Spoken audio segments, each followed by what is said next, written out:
The forest stood still. A wall of trees, ancient and gnarled, watched silently. Their branches, twisted like skeletal fingers, clawed at the fading light. A cold wind moaned through the woods, carrying whispers of forgotten things, things best left undisturbed. A shiver ran down your spine. You were not welcome here. Deep in the heart of the forest, a darkness lingered, a presence older than time itself, shrouded in shadow and fear. The locals knew this place. They called it the Skinwalker's hunting ground. The forest held its breath, waiting for the night to fall.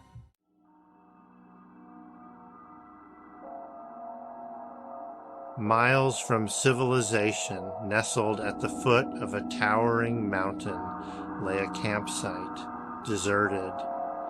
A single tent stood pitched, a beacon of vulnerability against the encroaching darkness.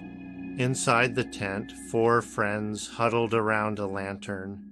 Their laughter, forced and uneasy, did little to break the heavy silence that hung in the air.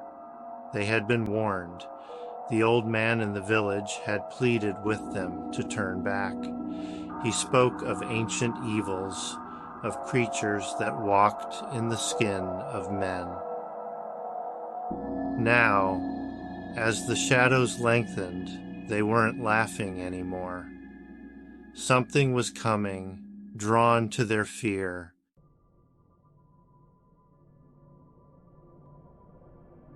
There were 4 of them. Mark, the leader, exuded confidence, a facade beginning to crack under the pressure of the wilderness. Sarah, his girlfriend, tried to maintain an air of cheerfulness, but fear flickered in her eyes. John, the pragmatic one, meticulously checked his equipment, a vain attempt to impose order on the growing chaos. And lastly, there was Emily, the quiet one, who felt a growing unease. Their laughter had died down. The heavy silence was broken only by the crackling fire and the mournful sigh of the wind. Each of them felt it, a presence lurking just beyond the firelight, watching, waiting. A low growl, barely audible, seemed to emanate from the heart of the forest. Mark dismissed it as a wild animal, but his words lacked conviction.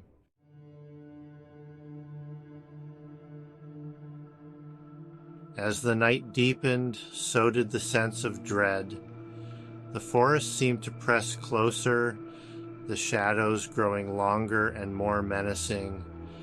The temperature dropped, a bone-chilling cold that seeped into their bones. A sudden gust of wind swept through the campsite, extinguishing their lanterns and plunging them into darkness. Panic flared. John fumbled for his flashlight, his hand shaking. "Just the wind," Mark said, his voice strained. But even as he spoke, he couldn't shake the feeling that something was watching them. The forest held its breath, the silence broken only by the pounding of their hearts. They were not alone.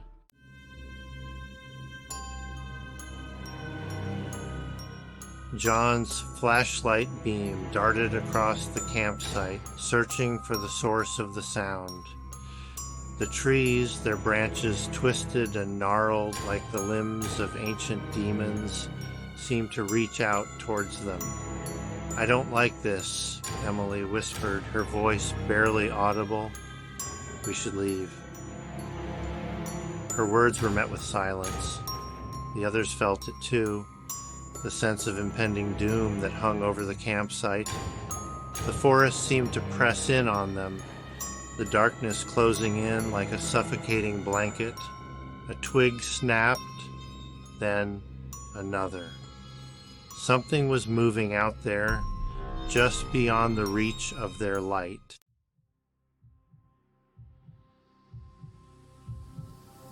The campers sat huddled around the sputtering fire, fear a tangible presence amongst them. John's flashlight beam danced erratically, casting grotesque shapes on the surrounding trees. Each gust of wind carried a new sound, a rustle, a snap, a whisper that sent shivers down their spines. "It's just the wind," Mark said again, his voice lacking any conviction. He tried to sound brave, but the fear was a cold hand squeezing his heart. A low, guttural growl cut through the silence. "Closer this time?" Emily gasped, burying her face in her hands. John swore under his breath, his grip tightening on the flashlight. Then, as quickly as it began, the noise ceased. The forest fell silent, a silence somehow more terrifying than the growls.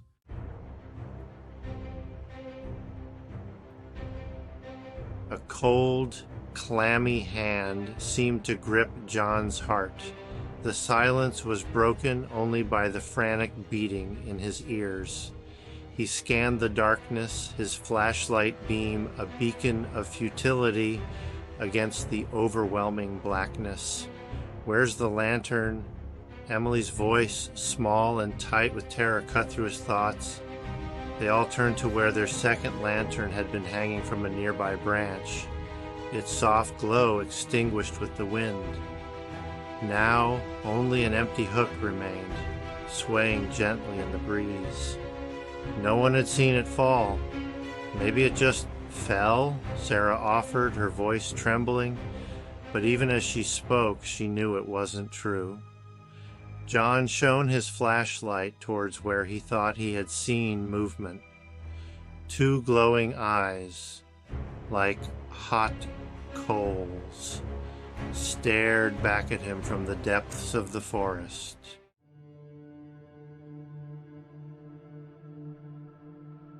A primal fear, ancient and instinctive, seized the campers.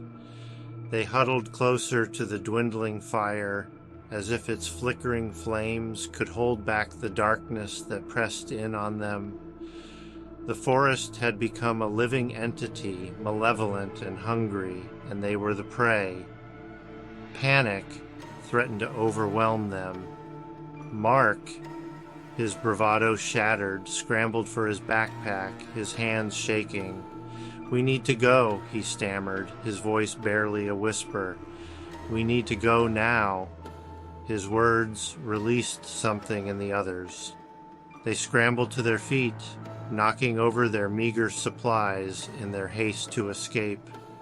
A flash of lightning illuminated the clearing, momentarily banishing the shadows.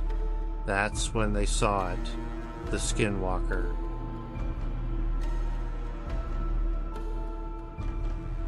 The sight of the Skinwalker, its eyes burning with a cold, predatory hunger, snapped the campers out of their paralysis.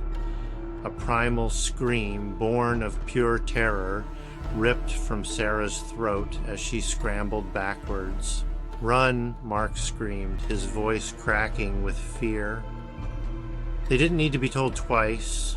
Dropping everything, they fled blindly into the darkness, the Skinwalker's growl echoing behind them.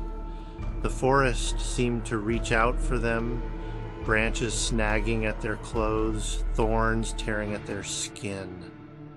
John sprinted ahead, his lungs burning, his heart pounding against his ribs like a drum. He risked a glance over his shoulder.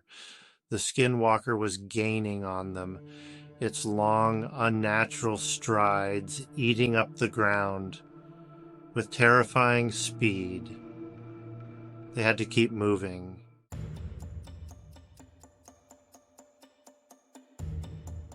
The forest floor seemed to rise and fall beneath their feet, roots and fallen branches treacherous obstacles in the darkness. John's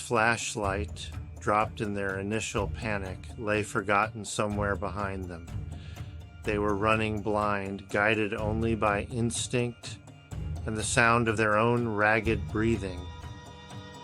A blood-curdling scream split the night. John didn't need to look back to know that Sarah had fallen.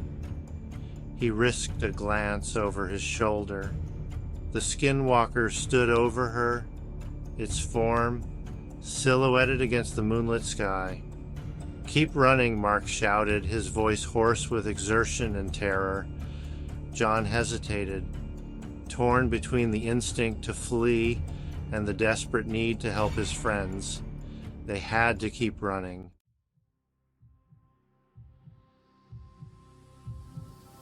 The forest seemed to close in around them, the trees pressing closer, their branches reaching out like skeletal fingers.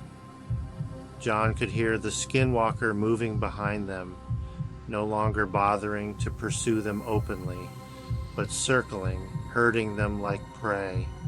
He stumbled, his ankle twisting beneath him. Pain shot up his leg, threatening to buckle him.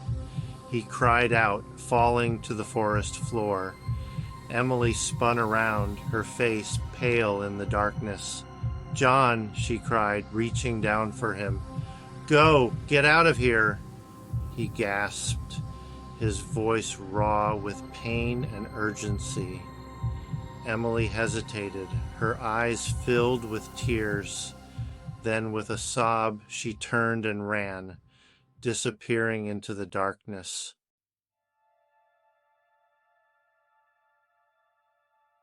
Emily burst through the undergrowth, her lungs screaming for air, her legs leaden weights. She didn't dare look back.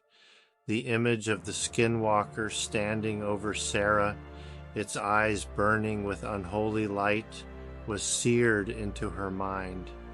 She had to escape. She had to get help.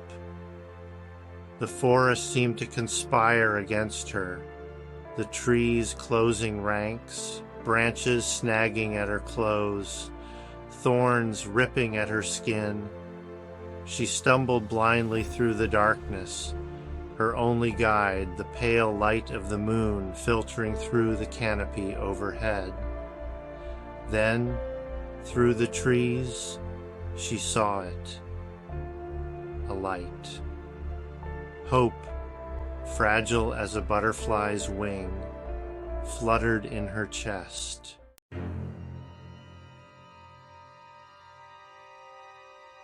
The light grew brighter as Emily stumbled into a clearing. It wasn't the ranger station, it was their campsite.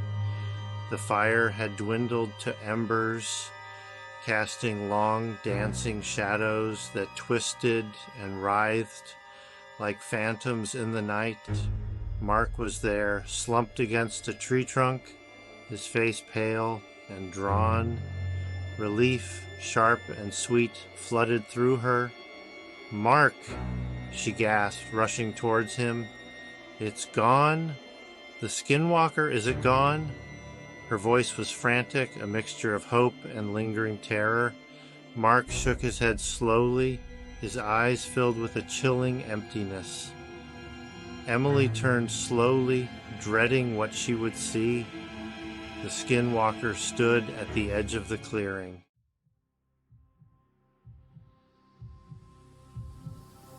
The Skinwalker moved with a terrifying grace, its eyes burning like hot coals in the darkness. It stalked closer, savoring their terror, the air thick with the stench of decay. Mark stood frozen, his hand reaching for the hunting knife at his belt. Emily closed her eyes, a sob escaping her lips. This was it.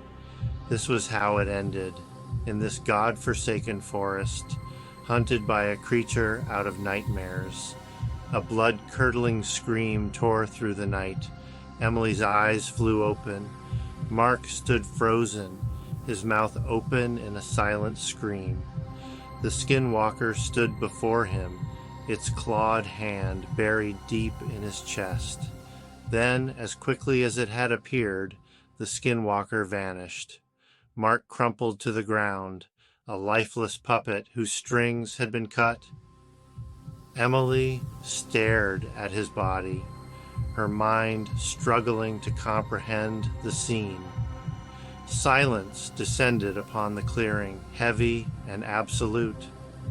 Alone with the silence, the darkness, and the chilling certainty that the nightmare was far from over.